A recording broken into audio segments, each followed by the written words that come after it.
My name is Manjit Kaur, and today is June 1st of 2014.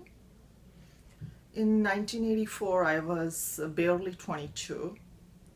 I was fresh graduate from Government College of Education. I have finished my master's in chemistry, and then I did my B.Ed from that college, and I was just getting ready to take on the life at that time. I was in Patiala. That's where my parents were. It was close to Bai Number Fatik is the name of the place where it is. I don't remember the name of the colony where we lived, but it was very close to Bai Number Fatik. In June of 1984, all I remember that I was like taking little vocational courses, trying to learn Kar de Kam. I was learning little painting and stitching, and suddenly we heard that the curfew was imposed at that time, and the military rule was imposed at that time. It was horrible. It was like too much heat at that time. It was really hot, and you could not preserve too much food in the refrigerators. The curfew went on for 3 to 5 days. I don't have complete memory how many days.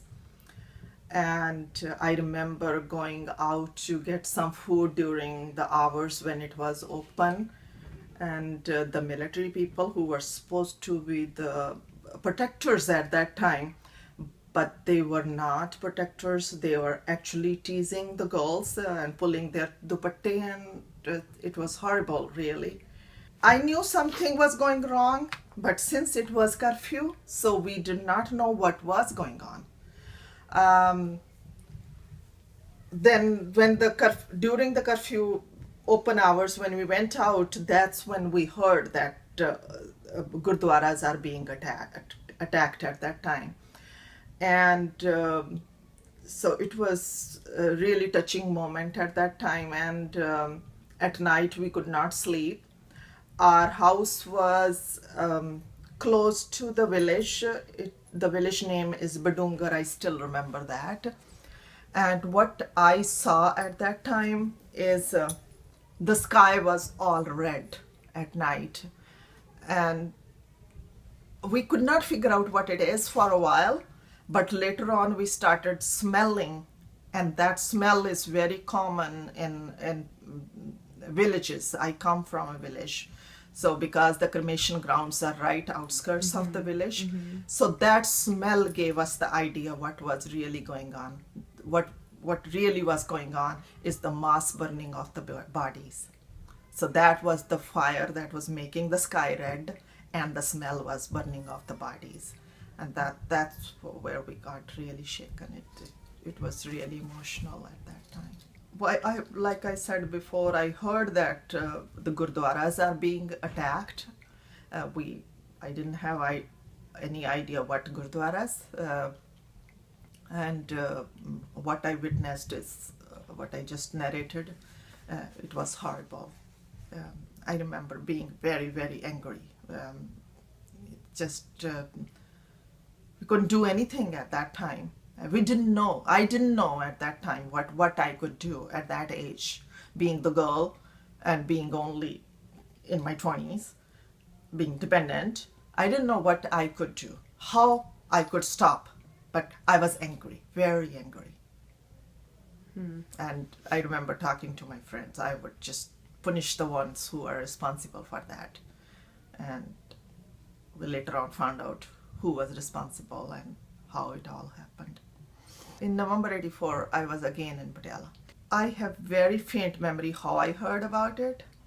I think I heard it on the radio or maybe TV. That Prime Minister was killed by the security guards, and I think that's the beginning. That's how we came to know, and it was no surprise to me.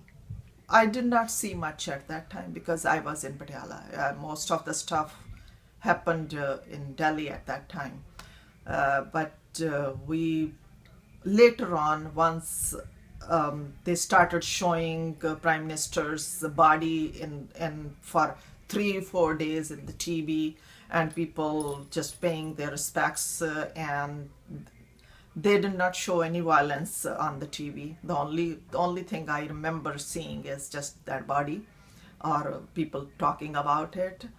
Um, but later on, we found out that a lot of violence was going on in Delhi.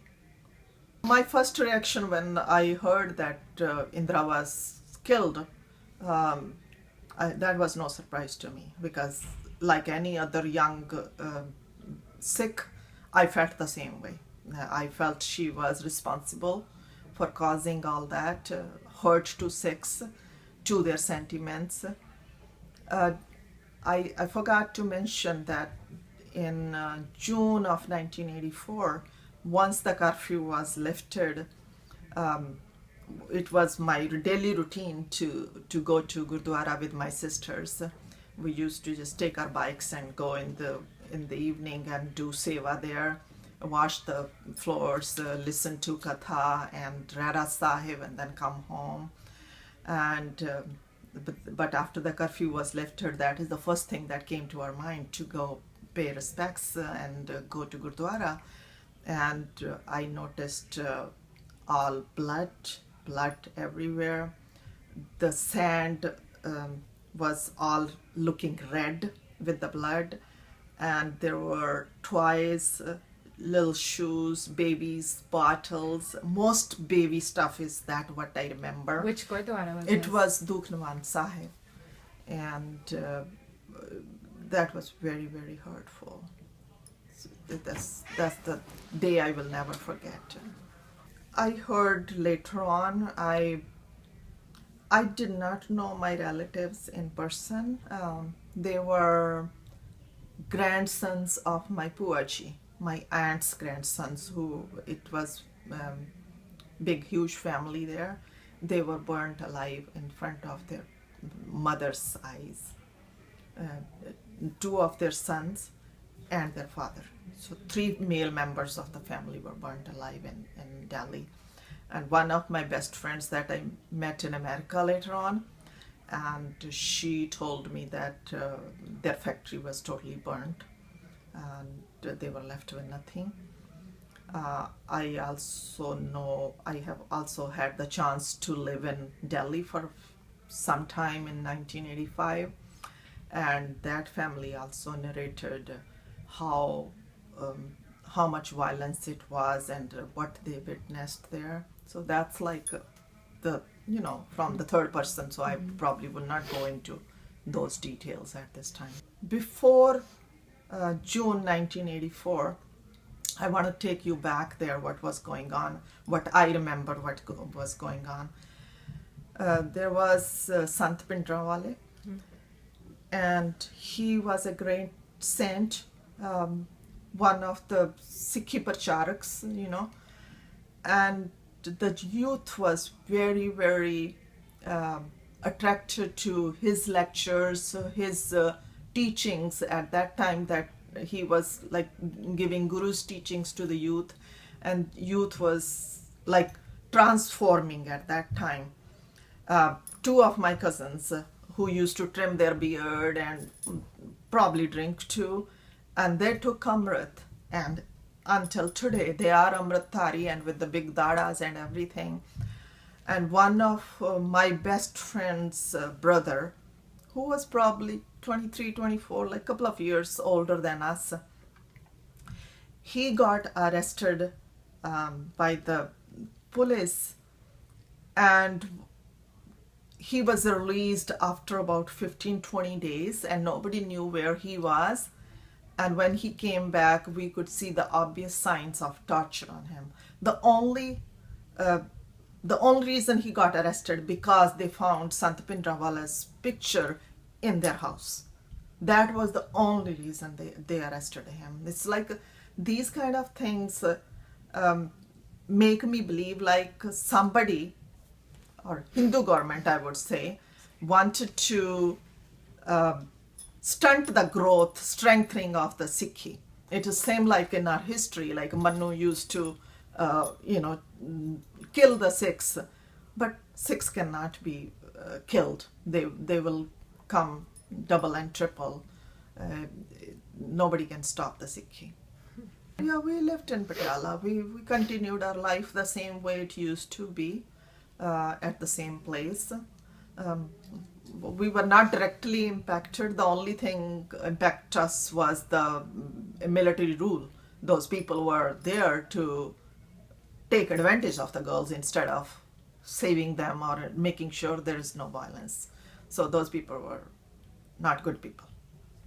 Any Sikhs we met after that, everybody wanted to just talk about it or hear, and I think that was the healing process.